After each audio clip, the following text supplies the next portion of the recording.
Hello everyone and welcome back to Lulu Grows. It's your girl Lulu here. I'm so happy that you're here today with me because I'm sharing a very special day in my life. That is my wedding days. And yes, I said days because I had two weddings. I had one wedding in Kenya, that was my traditional wedding, and then one wedding in Australia. That was my church wedding with my church family here. So I'm going to share with you the ins and outs, the ups and downs, the planning, the day, the aftermath, and even the honeymoons in later videos. But I thank God for the journey. It was a stressful one, it was beautiful, and all in all, God's hand was there in every single moment of it. And I just can't thank God enough for how it turned out to be. So thank you, God, and thank you everyone who came to my wedding as well. I really appreciate all your support and all your contributions towards our wedding. So thank you so much. And yeah, I hope you enjoyed this video. I'm talking about my first one, the traditional wedding. That was on the 6th of April 2025, and we had that wedding in Kenya. When it came to planning for this wedding, we started planning for it in about August of 2024. I found it really quite hard actually planning for a wedding in another country when you're in another country. You know, being in Australia, I've lived and grown up in Australia for pretty much all my life. I don't have many connections in Kenya, so for me it was quite hard. But I had my father. I thank God for my father because he really was the anchor for this wedding. Without him, it wouldn't have gone as smoothly as it did. So he has connections in Kenya, and he was able to get decorators, photographers, and also different food vendors and cake vendors and things like that. So all of that pretty much was him. Even the venue itself, we did it in my parents' place. So in my parents' home in Kenya, it has quite a big compound. It can fit hundreds of people, and we budgeted for 300 people for the wedding, I'm pretty sure. It turned out there was probably more, maybe 400, maybe 500. Close to 500, who really knows the number? You know, when it's a traditional wedding in the village, in home, everyone is pretty much welcome. So it was really good. The decorators did a fantastic job. The cake as well was a beautiful cake representing all the traditional parts and aspects of the wedding, of a marriage itself. My parents flew from Australia to Kenya about 3 weeks before the wedding. I flew there about 2 weeks before the wedding, also to get things prepared for the wedding, and my husband flew there about a week before the wedding. And then his family flew from Nigeria and from UK as well, and they were all there within the week leading up towards the wedding. We were able to sit down with them. I got to meet my father-in-law and some of my sisters-in-law for the first time, and it was quite overwhelming, even seeing a lot of family from Kenya that I hadn't seen for a long time, but I was so grateful to see everybody there. One of the unfortunate things that happened was my grandmother was sick throughout that time. In fact, the day that I arrived is when she fell sick. So that really put a dent in a lot of the planning and preparing for the wedding, because obviously we have to look after her, but we had a lot of planning and prep to do. Actually, she wasn't able to even make it on the wedding day because she was in hospital that day. The worst thing, in fact, the reason why I went to Kenya is that she can be there to witness my wedding, and I felt so bad that she had to be in hospital that time of the actual wedding day. But I give it up to God. I leave that with him. We thank God that she's still with us, she's still well, and we thank God for her prayers and support as well. So now, when it comes to the clothing, I had 3 dress changes. My first was my Kikuyu dress, second was a beautiful red gown, and the third was the green one that I was matching with my husband. My wedding was on a Sunday. That Saturday before, Oh, chaos, complete chaos. It was so busy, so busy. My dresses from Nigeria arrived in Kenya on the Friday with my sisters-in-law, and that's when I got to see them for the first time and even try them on for the first time. And lo and behold, the red one was quite tight on my thighs. It could not fit me. So that was Friday night. So early Saturday morning, early in the morning, we had to look for a tailor. One of my aunties helped me to get a tailor to help fix it early in the morning before church. Saturday we went to church, and then midday we went to the hospital to check on my grandmother. And mind you, I don't have a car in Kenya, so traveling again is even a little bit hard. But got home, and then that's when I went to get my nails and pedicure done the night before. Can you imagine? The night before. And that same night was now when my bridesmaids were coming to my house to stay over, so that we can all get ready together early in the morning.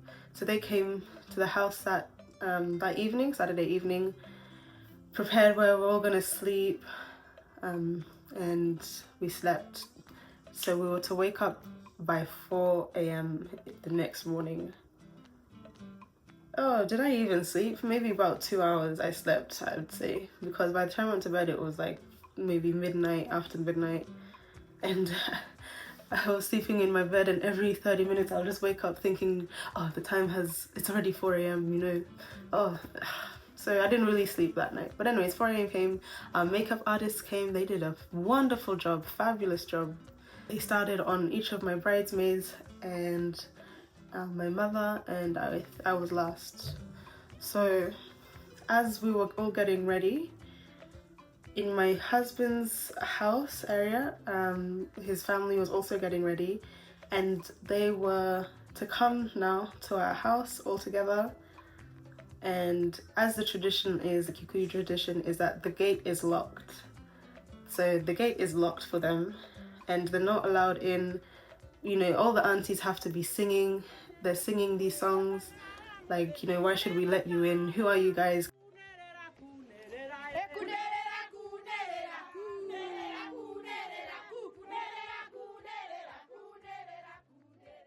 It's just tradition. It's a beautiful tradition, and I was so excited. Me and my bridesmaids and I were just standing at the window listening to everything that was going on, and the excitement. At this moment I was feeling so excited. I was like, oh, this is what I've been waiting for. It felt so good. Eventually they were let in through the gates. They came in singing. We tried to blend Kikuyu and Igbo culture together. First part, coming out as a Kikuyu bridesmaid. With all my bridesmaids, we came out all covered in material to see how well my husband can recognize me out of all these ladies. And he has to choose somebody, and if he chose the wrong person, then his dowry, I think, increases. He has to pay a little bit more because obviously he's chosen, so we thank God that he chose the right person. We thank God he found me, and it was a beautiful moment. And part of Igbo traditional culture is the bride goes around just spraying guests with perfume. So that's what I did, and then went inside and changed, came back out again, went over to my father to get a little bit of a blessing.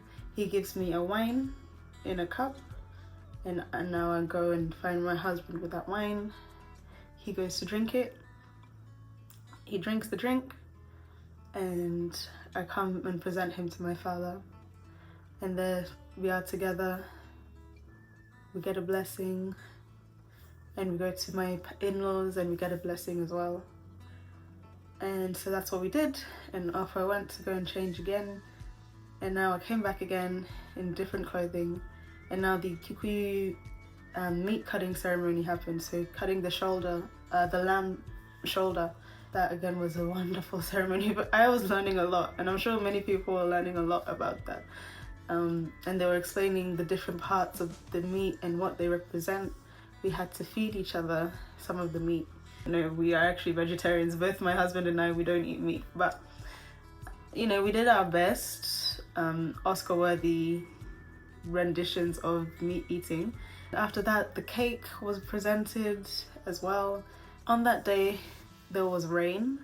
It did kind of delay a lot of things. I believe the ceremony could have continued. It could have continued still. It's just that we weren't completely undercover, so the MC had to rearrange the program, and I was not happy with that. That was the main thing that I wasn't happy with, that the program was rearranged and delayed because of the rain. Other than that, everything else was beautiful. My bridesmaids, they looked fabulous. I know I looked good. My parents looked good. My family-in-laws looked good. All of my guests looked beautiful. The food was wonderful. God is good. God is great. God is wonderful. You know, just being there with my husband and celebrating with him and enjoying the moment is really what it is. That's what it was. And there was a moment when we were both a little bit stressed out because of the delays. So we sat inside the house and just ate our lunch there. Barely eating lunch because of the stress. When you're stressed, you can't eat. So we were just sitting there, kind of nibbling on some chapatis. My cousins were coming to check up on us. Again, I thank my family for being there for me, supporting me and supporting my husband as well. But what I've learned throughout this wedding is you can't control everything, but you give everything to God. Give it all to God and He will turn it into a beautiful, beautiful, wonderful thing. And that's what He did. That's exactly what He did for my wedding. Even when I thought that it didn't seem like things were going well, when I look back on the videos and the pictures, it just brings back beautiful memories. I used to think that it had to be perfect and it could be easy, but in actuality, it is not any of those things. Traditional wedding, I learned a lot, and I thank God so much that it happened. You know, that was really a dream of mine, to have it back at home with friends and family, my own family really, my blood relatives, as well as my in-laws. Though it wasn't as dreamy as I wished it and as peaceful as I wished it would have been, so I thank God that I gave it to Him and He turned the chaos into beauty. And that's the same thing for you. If you're planning a wedding or you're having a wedding soon, or even if you've had a wedding and you know it didn't turn out how you really wanted it to be, just thank God that there even is a wedding, first of all, and that actually God has made it exactly how it's supposed to be. When it's in God's hands, God makes things exactly how they're supposed to be. So thank you so much for watching. I hope you've enjoyed. I hope you've been encouraged in any kind of way, that even in the chaos, God makes beauty. And for me, it felt so chaotic up and down everywhere, but it was beauty in the end. So I hope this video has encouraged you. Please like the video if you like it. Please share it as well with somebody who might be planning a wedding or thinking about weddings so far. And yeah, subscribe if you haven't already. I love you guys and I'll see you in the next video. The next video being about my Australian wedding. Until next time, stay rooted in grace and stay rooted in God.